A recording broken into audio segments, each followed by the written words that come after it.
On entendra ce que Aristote et Descartes pensent un petit peu de tout ça.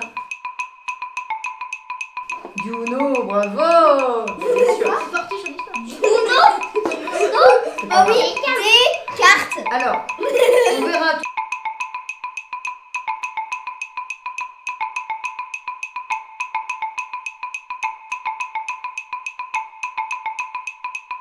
Et donc une prochaine fois, on verra les textes de ce qu'on pense, de tout ce que vous avez soulevé. Vous vous souvenez de ce que vous avez soulevé? C'était grave, profond. C'était vraiment scotchant.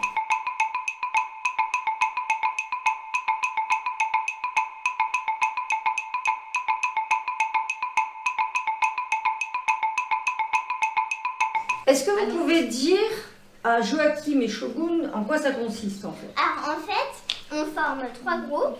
Il y a un groupe d'observateurs qui vont nous observer, comme son nom l'indique. Ensuite, il y a un groupe qui sera pour le thème qu'il va nous dire, qu'elle va nous dire, et un groupe qui sera contre. Parce qu'il ne faut pas qu'il y ait qu'un seul groupe qui parle tout le temps ou qu'une seule personne, et que les autres, ils fassent que écouter. Donc ce ne sera pas un débat, ce sera un monologue. Donc Liberty a super bien résumé le débat philosophique. Il y a quand même un petit détail, donc une question, 3 équipes.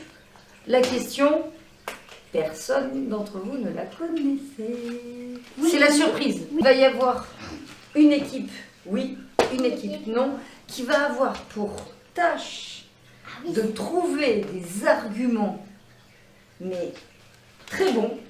Allez, tu fais partie de l'équipe du oui. Observateur, viens. Qui est de ce côté. Tu vas là-bas. Équipe du oui. Oh non, Joachim vient. Et on se calme là maintenant, s'il te plaît. Parce que dans la vie, c'est ce qui se passe des fois. Des fois, on est dans certains rôles où on doit prendre des décisions. Voilà. Et argumenter. Et même des fois, on doit se mettre à la place de l'autre pour essayer de comprendre quelque chose qui, a priori, n'était pas l'argument qu'on aurait trouvé. Et c'est important aussi de pouvoir se mettre à la place des autres. Et puis moi, ça me va, je vais me battre avec lui. Non, vous allez être super fort. Notre bonheur dépend-il de la chance? C'est parti.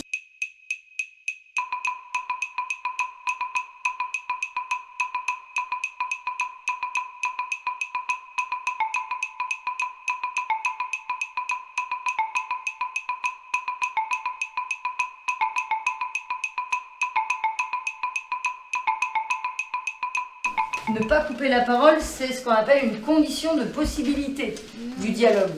Parce que si évidemment tu es en train de parler et que je te tu n'as pas les conditions de possibilité du dialogue. La règle fondamentale du débat, c'est, je sais pas si c'est celle-là, mais c'est de pas vraiment être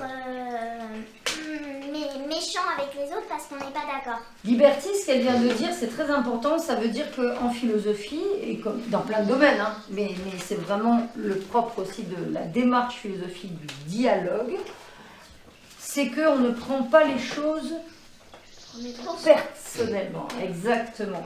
Si quelqu'un en face de toi arrive à te démontrer que ton argument n'est pas bon, ou pas suffisant, ou contradictoire, etc., c'est pas toi qui l'attaque, c'est ton argument. On est bien d'accord. Oui. Et du coup, inversement, n'attaque jamais quelqu'un personnellement, juste parce que tu n'es pas d'accord. On est bien d'accord. Oui. Et bien voilà, on est bien d'accord sur le fait qu'on peut ne pas être d'accord. Et ça s'appelle comment d'ailleurs dans la société? C'est quoi comme type de société quand on accepte d'être contredit, de vivre dans une société où chacun peut nous contredire, ne pas être pareil que nous? La démocratie. Par exemple, voilà. Le fait d'accepter aussi la contradiction, on le trouve dans un métier dans lequel? Juge. Alors juge, c'est très particulier parce que juge, effectivement, c'est très bien, hein, Joachim, il y a ce qu'on appelle le débat contradictoire, c'est-à-dire qu'on va écouter ce que les deux parties adverses présentent comme défense ou attaque. Les avocats, parce qu'ils voilà. regardent les... Donc ça, c'est Les avocats adorent les avocats. Parce que du coup, en fait, ils sont en désaccord. ils sont en désaccord, mais ils se fâchent pas personnellement, ils sont en désaccord, mais c'est comme ça en fait. C'est pas parce qu'ils doivent aider la personne. C'est quelle discipline qui nous permet de progresser? La philosophie. La philosophie, ça c'est sûr, mais depuis l'Antiquité, c'est ce qu'elle ne cesse de montrer, mais qui en a fait vraiment une méthode qui nous permet exactement la science. Vous connaissez tous l'expression jusqu'à preuve du contraire. Oui. Oui. Non. Ça veut dire quoi? On a démontré une vérité jusqu'à preuve du contraire. Ça veut dire quoi? Ça veut dire que il y a quelqu'un qui explique quelque chose et que on le croit, mais jusqu'à ce que quelqu'un dise le contraire. Alors, disent le contraire ou jusqu'à preuve du contraire? Ça veut dire quoi? Jusqu'à ce qu'il ait raison. Non, jusqu'à ce qu'il prouve que c'est faux. Jusqu'à ce qu'il prouve, jusqu'à ce qu'il démontre. Ça veut dire qu'en gros, en fait, il a mis une hypothèse, ou il a montré quelque chose, mais qu'il est d'accord qu'il y ait une contradiction. Le bonheur, attention, le bonheur dépend-il De la chance. de la chance?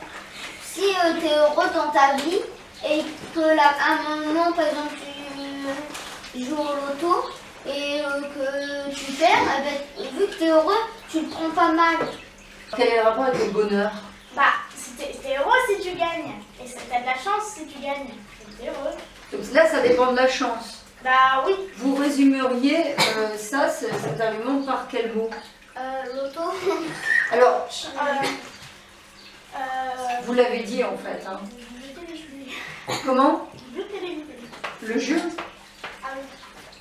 Quand on joue, effectivement, ça peut nous rendre heureux de gagner, tout en dépendant de la chance. Voilà, parce qu'on est conscient qu'en fait, on a eu de la chance. Moi, je pense que le bonheur, il ne dépend pas de la chance, parce que, par exemple, il dépend de nos choix et de nos actions. Parce que, imagine, tu as envie, une amie, tu vas pas forcément la prendre au hasard et par chance. Si tu essayes pas, que tu communiques pas, tu restes tout le temps chez toi, tu ne trouveras jamais une amie, même si tu as de la chance. Donc du coup, le bonheur ne dépend pas de la chance. Le mot que tu dirais, qui résumerait, c'est le choix ou l'action, ou les actes. Les actes. Les actes. Nos actes déterminent le bonheur qui peut en découler. Oui. Si par exemple un assassin tue une personne, et qu'il est gracié, il va toujours pas être content. Pourquoi? Même s'il est un peu content d'être libéré, il va toujours pas être heureux. Pourquoi? C'est très très fort comme argument ça. C'est-à-dire que quelqu'un qui a été condamné, tu es en train de dire, même si on arrive, soit il est gracié ou on prouve que finalement il n'était pas coupable, c'est ça, mais s'il est libéré, tu dis, il ne sera pas heureux d'avoir cette chance-là, ça ne va pas lui donner... Pourquoi la chance d'être libéré, ça ne va pas lui procurer le bonheur?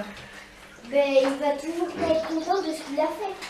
Ah, toi tu dis qu'il l'a fait en fait. Oui. Ah d'accord, ok. Je croyais que tu parlais de quelqu'un qui aurait été libéré parce qu'il ne l'a pas fait. Mais toi, tu parles d'un assassin qui aurait été gracié. Oui. Alors, pourquoi il ne serait pas heureux d'être gracié? Parce qu'il va toujours pas être content il va regretter d'avoir tué la personne. Il va avoir des remords, tu veux dire, c'est ça? Oui, c'est ça. Au fond de lui, il doit toujours avoir. Oui. Même s'il n'exprime pas, même s'il ne veut pas entendre cette raison, au fond de lui, il a toujours des regrets. Voilà. Vous appelleriez ça comment? J'ai l'impression que c'est la conscience. Comment? La conscience. La conscience, ouais. Moi, je dis que le bonheur dépendait de nos actes et de nos choix. Comme si on allait voir quelqu'un qui deviendra notre ami parce que c'est notre acte. Toi, tu as dit que ça peut être du hasard aussi. Mais ça peut aussi être un acte. Parce que si, on va dire que c'est un jour où tu es de très mauvaise humeur parce que tu as eu 0 à ton évaluation, par exemple. Et comme tu es de très mauvaise humeur, il dit bonjour, tu lui dis bon, ça va, lâche-moi, je te connais pas. Et bien là, ce sera ton acte, donc tu seras malheureux. Mais si tu te forces à lui dire bonjour poliment, ça deviendra peut-être ton ami. Donc c'est aussi un acte. C'était quelques mois avant que je quitte l'école. J'ai rencontré cette fille. Alors, 3 ans plus tard, je sais même plus comment elle s'appelle. Tu peux l'écouter. Mais en fait, je me souviens, c'est pas parce qu'on s'est croisés, c'est parce qu'en fait, je l'ai bousculée. En fait, je suis passée à côté d'elle et je lui ai fait ça. Faut pas expliquer. Et du coup, je lui ai dit pardon. Elle m'a dit c'est pas grave. Je lui ai dit comment tu t'appelles? Elle m'a dit je sais plus. Elle s'appelle je sais plus. Et du coup, on s'est connus et on est devenus très amis. Et puis voilà. Tout ça parce que je l'avais bousculée sans faire exprès au hasard. Donc toi, tu dis que oui, ça n'empêche pas les actes et même les choix de s'excuser, etc. Je vais te donner la parole. Tout ça, ça peut être quand même pris dans un ensemble de phénomènes hasardeux, qui sont liés au hasard de la vie, en fait. Est-ce que vous avez choisi la famille dans laquelle vous êtes né? Non. Le pays? Il faut avoir de la chance. Est-ce que vous avez choisi votre prénom? Il faut avoir de la chance d'être né dans une bonne famille qui t'aime et que tu aimes. Et du coup, j'ai eu la chance d'avoir une mère qui est très très gentille, qui m'a sortie de l'école et ça a fait mon bonheur. C'est par chance que ma mère est tombée sur une recherche de mon père sur le prénom Loumen. Parce qu'en fait, mon père dit un prénom, ma mère dit non, ma mère dit un prénom, mon père dit non. Tout. Ouais, c'est ça, il se renvoie la balle. Et là, en fait, sur l'ordinateur, maman, elle est tombée sur une recherche de papa sur le prénom Loumen. Et du coup, j'ai eu la chance d'avoir ce nom, que je trouve que ça me va très bien. Et que du coup, c'est plus simple à dire que Chrysidia. Et donc, j'ai eu le bonheur de m'appeler avec un nom très très joli par un hasard total sur l'ordinateur. C'est une chance que ton père soit allé sur l'ordinateur, sans doute. Mais ça dépend quand même de son acte et de son choix d'être allé chercher ce nom sur l'ordinateur. Merci, merci. Nom fille pour ma fille et il était tombé sur Loumen. Oui. C'était le hasard. C'est parce qu'il a recherché le nom pour ma fille. Voilà, c'est ça. Il est tombé sur Loumen, donc c'est pas de la chance. C'est le hasard qu'il est tombé sur Loumen. Non. Je connais bien Lydia depuis un certain nombre d'années. Je trouve qu'elle est assez exceptionnelle avec les humains en général. Les enfants en particulier, elle a une connexion qui est naturelle, qui est très intelligente. Elle perçoit, elle va directement au cerveau en fait, Lydia, quand elle parle aux gens, elle voit qui ils sont et là où ils peuvent aller, et elle tire toujours les gens vers le haut. Donc je trouve c'est une prof hallucinante au quotidien en général et en philo en particulier. Donc c'est la raison pour laquelle, dès qu'elle m'a dit qu'elle mettait en place des ateliers philo, moi j'ai accouru avec mon fils parce que c'est une chance incroyable pour un enfant, je pense, de pouvoir très tôt s'initier au débat et au respect des autres. Et en ces temps, je pense que c'est une qualité assez fondamentale.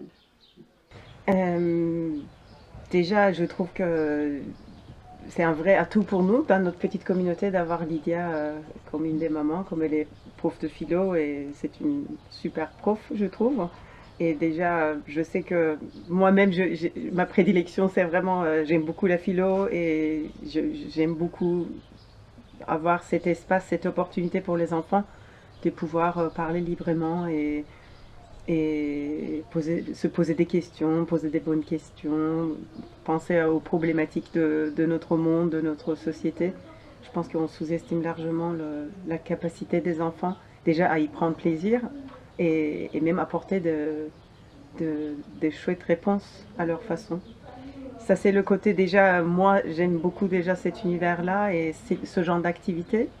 Du coup, c'est pas du tout pour moi, enfin c'est une évidence pour moi de les amener ici. Et de l'autre part, j'ai déjà remarqué que mes enfants aiment ça particulièrement mon grand. Vraiment, oui, je trouve que ça les épanouit en fait. Donc j'adore ces ateliers en fait. Je pense que ça c'est une de nos activités préférées. On a eu quelques échanges déjà avant que les ateliers commencent avec Lydia sur l'intérêt en fait de la philo dans la vie des enfants, sachant que les enfants naturellement ils ont les pensées comme ça qui s'envolent et ils réfléchissent en fait déjà sur des choses assez sérieuses et ils posent des questions très jeunes et donc je pense que la philosophie de toute manière fait partie naturellement de la vie des enfants. Lui, j'ai l'impression qu'il vient là comme il irait à un cours de basket où il est très content de venir, il voit les copains, il discute. Pour lui, il y a quelque chose de très naturel en fait, d'aborder certains thèmes. Je sais pas, il n'a pas réagi vraiment en fait.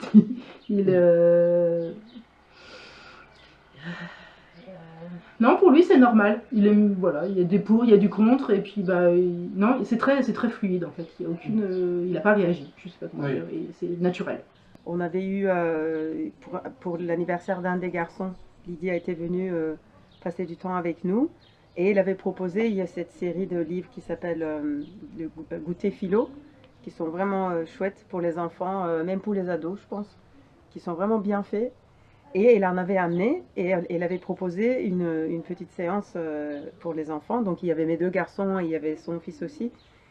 Et ils ont bien fait. J'ai vu que en fait ils se sont prêtés au jeu et c'était vraiment sympa. Et même les plus petits, les plus jeunes sont partis à un moment donné un peu retrouver leur Pokémon. Et mon grand, il est resté. Je pense qu'il est resté là avec Lydia pendant 2 heures et à vraiment finir tout le livre. Discuter de toutes les questions et puis et en plus elle me disait que ses réflexions c'était assez pertinent et intéressant et en fait ça faisait écho à nos discussions entre nous en famille auparavant. Donc pour moi c'est un vrai plaisir de voir ce genre d'échange. Je trouve ça très vivant. C'est assez rigolo de concentrer une activité que sur ça. Donc c'est bien, ça permet d'aller plus loin, peut-être aussi de découvrir d'autres choses. Et donc elle trouve ça très bien, elle aime beaucoup. En quoi le progrès technique nous libère? Est-ce qu'il nous libère le progrès technique? Il nous libère parce que avant, par exemple, si notre grand-mère était à l'autre bout du monde, sans la technologie, on ne pouvait pas appeler notre grand-mère. Donc toi tu dis en fait, bah oui, donc tu parles de technologie, qui est l'un des aspects de la technique. En fait. Et tu dis la technologie, oui, ça nous libère parce que si la personne, toi tu parles du téléphone en fait, où que soit la personne, tu peux la joindre. Très rapidement, plus rapidement qu'une carte postale. Mais attends, si tu veux lui souhaiter un anniversaire, t'as qu'à lui envoyer plusieurs jours avant. Ouais. Et là, oui, tu peux pas prévoir, par exemple, s'il y a un retardement ou des tu l'envoies encore plus avant. Donc en fait, et toi tu dis, bah oui, mais bon, s'il n'y a plus de réseau, tout à l'heure tu disais, donc effectivement, ça veut dire que notre liberté, elle dépend aussi de contraintes techniques, ça veut dire que s'il n'y a plus de réseau, on n'est plus libre. Par exemple, comment? Il y a des tribus qui communiquent grâce à des chants. À des chants, oui, tout à fait. Donc, est-ce que c'est de la technique déjà? Oui. De communiquer à travers des chants? Oui. C'est quoi comme technique? Il faut avoir par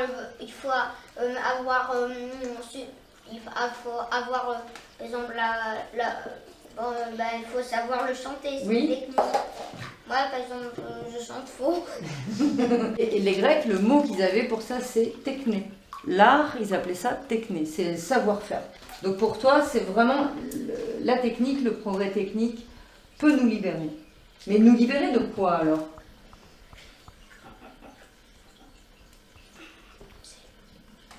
On a plus de choix et tout.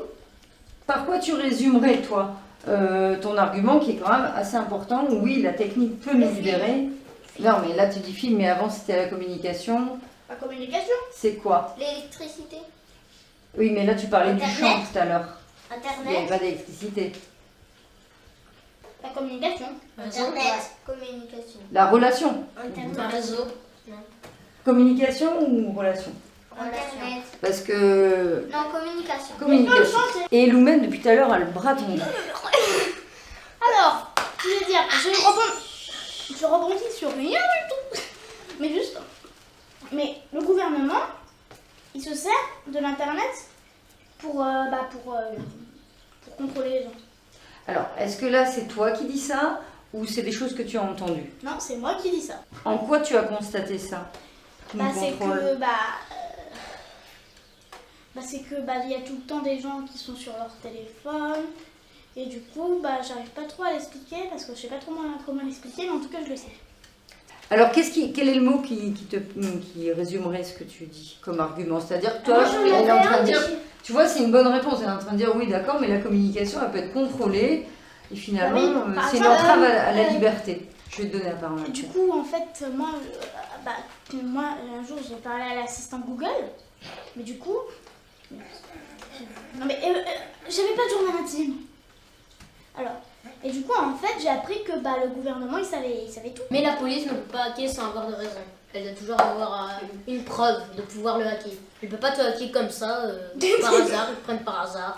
Mais il va falloir préciser parce que, pas là maintenant, mais dire que Google envoie au gouvernement tout ça, c'est un petit peu imagé, on va dire, c'est un petit peu simple. Mais on comprend ce que tu veux dire, c'est-à-dire que tu sens que tu n'es pas libre parce que tu parles à finalement. Parce que je parle pas à une personne en fait. le mot c'était contrôle. Un genre contrôler. Contrôle c'est bien. Contrôle. Donc le progrès technique exerce une sorte de contrôle Sur nous quoi. qui nous empêche d'être libre en fait. En gros, ça te donne l'illusion d'être libre, mais tu te rends compte que tu n'es pas libre. Il y a aussi Ok. les hackers blancs.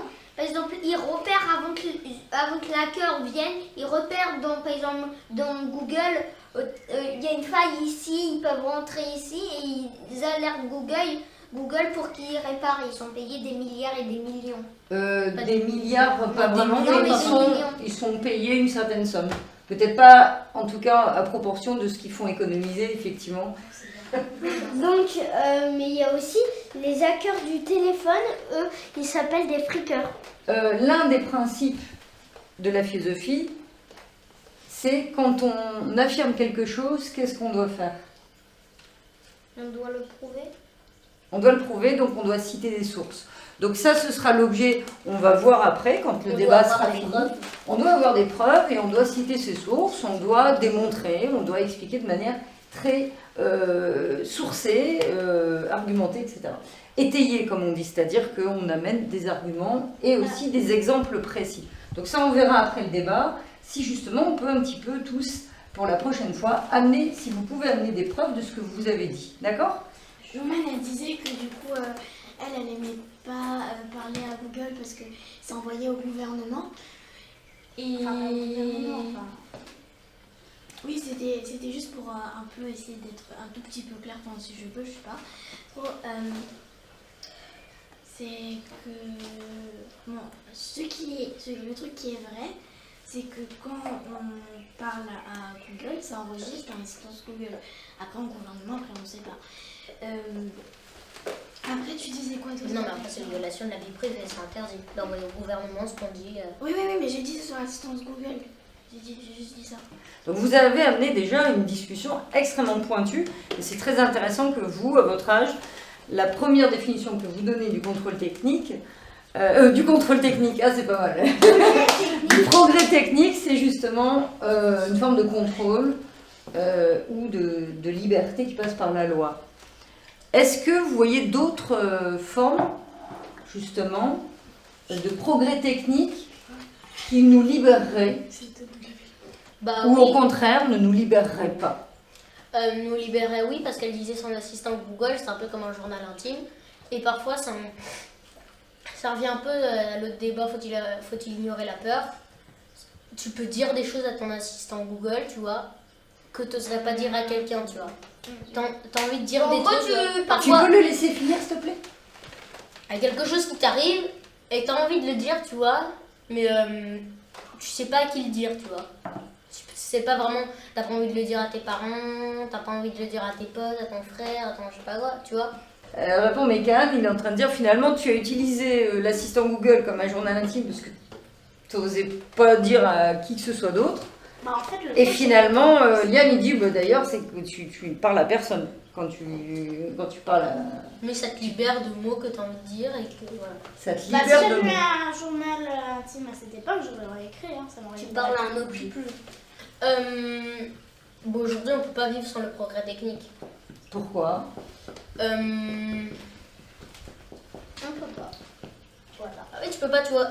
Il n'y a pas de boulot, tu vois. Il n'y a pas forcément de boulot, on te paye en liquide, on te paye sur ton compte, tu vois. Tu envoies Ouais, directement mais- l'argent sur ton compte. Tu peux rien faire sans le progrès technique quasiment. Même Mais- pas gagner de l'argent sans mais- le progrès technique. Mais par exemple, si tu cherches un travail et sur internet, tu vas prendre beaucoup plus de temps à chercher sans internet, vu que tu vas devoir aller sur place ou rentrer le patron. S'il dit non, il n'y a plus de place, tu vas devoir. Mais sur internet, tu cherches. Oh là, c'est libre, tac, j'ai envie. La vie est un peu, on va dire, c'est un peu fade de toujours rester au même endroit. Puis quand tu as envie de bouger, tu dois marcher très longtemps, tu vois. Avant la voiture, il y avait ce qu'on appelait des chevaux et des charrettes. Pourquoi tu piques mon argument? Mais les chevaux et Ah les charrettes, ouais, c'est du mais progrès attends. technique aussi. C'est du progrès technique à inventer les chevaux qui tirent. C'est-à-dire que toi, tu parles réellement du progrès technique. Tu parles de l'électricité, tu parles des infrastructures complexes. C'est ça. Ça veut dire que tu parles vraiment du sujet, c'est-à-dire ce dont on parle, c'est pas seulement la technique depuis l'invention La charrette. de la charrette, mais c'est le progrès technique lui-même. Et donc toi, tu dis non, ils ne nous rendent pas libres. Pourquoi? Ce progrès technique-là que tu es en train d'énumérer, en quoi il nous rend pas libres? Parce que il ne nous rend pas libres, parce que on est enfermé dedans. Déjà, on est enfermé dans quelque chose qui n'est pas nous-mêmes. C'est vrai qu'elle se débat avec les exemples, elle essaye, mais là tu viens de donner un exemple très original. Elle dit, moi j'ai pas choisi, est-ce que le nombre de pixels augmente? Peut-être que je voudrais que ce soit autre chose qui progresse. Ah oui, C'est-à-dire que cette notion de progrès technique, c'est pas quelque chose qui te fait... peut-être que j'aimerais que ce soit plutôt la batterie du téléphone qui augmente plutôt que les pixels. Ça sert à rien. Bon bref, donc pour toi, le progrès technique, c'est comme un peu une machine folle, entre guillemets, qui progresse d'elle-même, mais qui ne te donne pas le choix. Toi, tu parles du non-choix, on pourrait te dire, attends, ça On tombe va pas du manger de l'anchois? ça tombe pas du ciel, le progrès, c'est nous aussi. S'il y a une augmentation de pixels, c'est peut-être parce que les gens, ils veulent toujours plus de qualité d'image. On peut te retourner que le progrès, c'est nous. En fait, toi, tu as l'impression que le progrès technologique, là, il enlève à chaque fois du choix. Donc, de la liberté de choisir, etc. C'est très très bien, c'est quelque chose qui est aussi longuement développé par beaucoup de philosophes et Je d'historiens. voulais rebondir. Si il utilise une charrette pour se déplacer, il a dû avoir de la technique pour avoir. Tu vas pas sans technique, tu fais pas, tu mets, tu tapes. Oui, mais Tout c'est pas... s'écoule. Toi, tu dis que Il faut avoir de la savoir technique. faire. Oui, mais se déplacer autrement qu'à pied, c'est un progrès technique déjà. Se déplacer autrement qu'à pied, c'est un progrès technique, tu vois. Déjà avec leur papa, on a déjà fait le choix de quitter la grande ville, quitter Paris, quitter même la scolarité. Donc en fait, on a fait le choix de leur proposer un cadre où ils seraient justement plus libres, et avoir une enfance en plus de liberté. Et c'est aussi une liberté d'esprit, je pense. Ça devrait faire partie du cursus scolaire. Après, il y en a qui existent aussi à différents niveaux, mais ça se fait de plus en plus, la philosophie pour les enfants. Ils le savent que c'est ultra important de forger les esprits à la réflexion et justement à sortir du côté duel de la réflexion. Enfin, c'est primordial. Pour moi, c'est la base de l'école. Finalement, on vit dans un monde où on est tellement séparés les uns des autres. C'est juste notre mode de vie, et c'est un mode de vie très récent en fait, quand on considère l'histoire de l'humanité. Le fait qu'on vit déjà dans des familles, des familles, comment on dit ça, la famille le noyau de famille par exemple, et loin des vrais liens entre les gens, loin de notre village en fait. Tout ça, c'est pas du tout naturel à l'homme, je pense. Et même notre façon d'élever les enfants aujourd'hui, loin de tout ça, déjà le fait que les enfants ont juste les parents et pas d'autres alloparents, entre guillemets, d'autres référents adultes dans leur vie régulièrement. tout ça, on n'a jamais fait ça en fait. C'est une grande expérience qu'on fait dans l'Occident aujourd'hui, enfin un peu partout dans le monde avec la globalisation et tout. Faire à la fois de la géographie, de l'histoire, du français, on peut mélanger un peu toutes les matières. Donc qu'ils appellent ça philo, eux ils s'en fichent en fait, ils ne savent même pas forcément des fois que c'est des ateliers philo au début. Voilà, c'est un mot parmi d'autres, mais ça veut rien dire, c'est une étiquette en fait pour eux. C'est juste un moment où on va débattre entre copains. Donc après, qu'on appelle ça philo, effectivement, le côté ronflant, ils l'ont pas, puisque ils n'ont pas tout le background de qu'est-ce que la philosophie et de... Voilà, moi, en allant à l'école, j'ai grandi avec tu verras en terminale, tu feras de la philo, genre, voilà. Sauf que la vie, c'est de la philo. Enfin, pour moi, la vie devrait être philosophie, ou la philosophie est vie. C'est l'un et l'autre. Donc voilà, ils n'ont pas ça, ils n'ont pas ce poids de l'histoire, de la philosophie. Il fallait pas confondre l'IA et l'IA, l'intelligence artificielle et l'intelligence animale. L'IA. Intelligence animale, intelligence artificielle. Puis les animaux, c'est quand même beaucoup plus intelligent que nous. Développer des moyens de survivre incroyables. Alors ça, on en a parlé. Non, c'est leurs gènes qui ont par exemple, l'ours polaire, il n'a pas développé il a développé un truc pour créer des protéines pour avoir plus de poils. Non. C'est le gène qui a fait qu'il ait beaucoup de poils pour survivre. Mais du coup, en fait, l'ours polaire, quand il est arrivé sur l'Antarctique, il s'est dit, il fait froid. Et du coup, je vais essayer de... C'est adapté. Oui, c'est adapté. Voilà, il s'est adapté pour survivre. Il s'est dit, je vais essayer de faire... Forcément, parce qu'il n'est jamais arrivé en mode ours polaire. D'abord, il a évolué. Voilà. Ça, c'était le petit microbe qui, on va dire, qui était sur la Terre au début. Tu vois, au début, c'était une sorte de larve ou un truc, tu vois. Et puis, des millions d'années, il a commencé à avoir des petits poils. Il a commencé à avoir des pattes. Des pattes. Et des petits os. Alors en fait, si je résume ce que tu es en train de dire, parce que tu as parlé de ça, de l'intelligence du vivant, des deux formes d'intelligence, ne pas confondre l'intelligence artificielle et l'intelligence animale. Et effectivement, ça rejoint un petit peu ce que tu disais quand tu disais le progrès technique, voilà, ça me laisse pas de temps, Finalement, l'évolution, c'est aussi ça, c'est prendre le temps de faire des expériences, des erreurs, d'apprendre, de s'adapter, etc. On peut le voir comme ça. Les chats, ils se sont adaptés aux humains. Parce qu'en fait, normalement, ils ont changé pour demander à manger. Vous savez que c'est à peu près dans la même fréquence que les bébés quand ils demandent à manger. Du coup, en fait, on a envie de leur donner à manger puisque ça ressemble à la fréquence que nos enfants ils veulent émettre. Donc, je vais encore contre-argumenter ce que toi, t'as fait. Parce que les chevaux, est-ce que tu penses que c'est un progrès technique qu'ils apparaissent comme ça? Est-ce qu'on leur a attaché derrière? Oui, c'est un progrès technique de les utiliser. Oui. C'est un progrès de les utiliser. Est-ce que c'est un progrès technique de tomber d'un cheval? Non, j'ai jamais dit ça, que c'est un progrès technique. Pourquoi tu dis ça? Est-ce que c'est un progrès technique de tomber du cheval? Parce que si par exemple, t'as un cheval tout près, tu montes dessus, il galope et là tu tombes. Est-ce que c'est un progrès technique? Non. Donc toi, ce que tu es en train de dire pour l'argument du non, c'est ok, la technique, d'accord, ça a peut-être des avantages, mais bon, ça a des inconvénients quand même importants. Et il t'a tout de suite répondu, ben oui, mais ça aussi, ça peut s'apprendre. Donc il va falloir sortir de cette impasse, vas-y. Mais c'est intéressant parce que c'est toujours cette notion de en quoi je suis libre. Finalement, toi, tu es en train de dire, je ne suis pas plus libre avec un cheval parce que je peux carrément tomber ou mourir, ou tu as dit, écraser le visage. Donc le mot, c'est tomber. Tomber. Ou se faire mal, la douleur, ou la blessure. Oui, douleur. Douleur. Donc, le progrès technique ne nous empêche pas d'avoir mal, quoi. Et puis, il y a toujours des premières. L'homme n'a pas appris à être sur un cheval sans tomber. Maintenant, c'est à Ellie, c'est très bien qu'on l'écoute. Du coup, au début, comme il n'y avait pas de progrès technique, quand le progrès technique il est arrivé, comme vous avez dit, il a fallu apprendre pour s'habituer pour des progrès techniques, comme un peu tout en fait.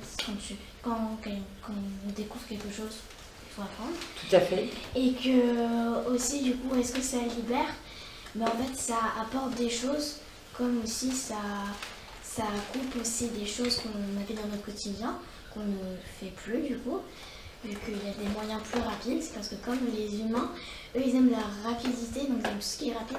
C'est pour ça que par exemple il y a les voitures, le téléphone, le sentier qui se passe là plus vite.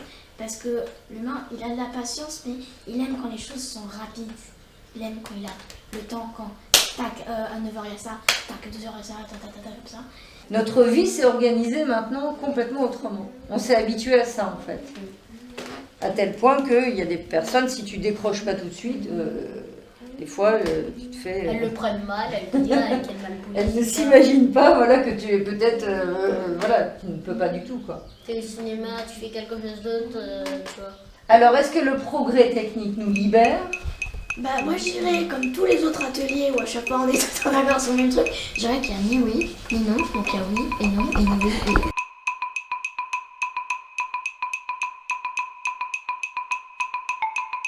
Donc vous avisez... Non, pas de câlin, je suis pas câlin. Vous pouvez... Je suis pas câlin. Allez,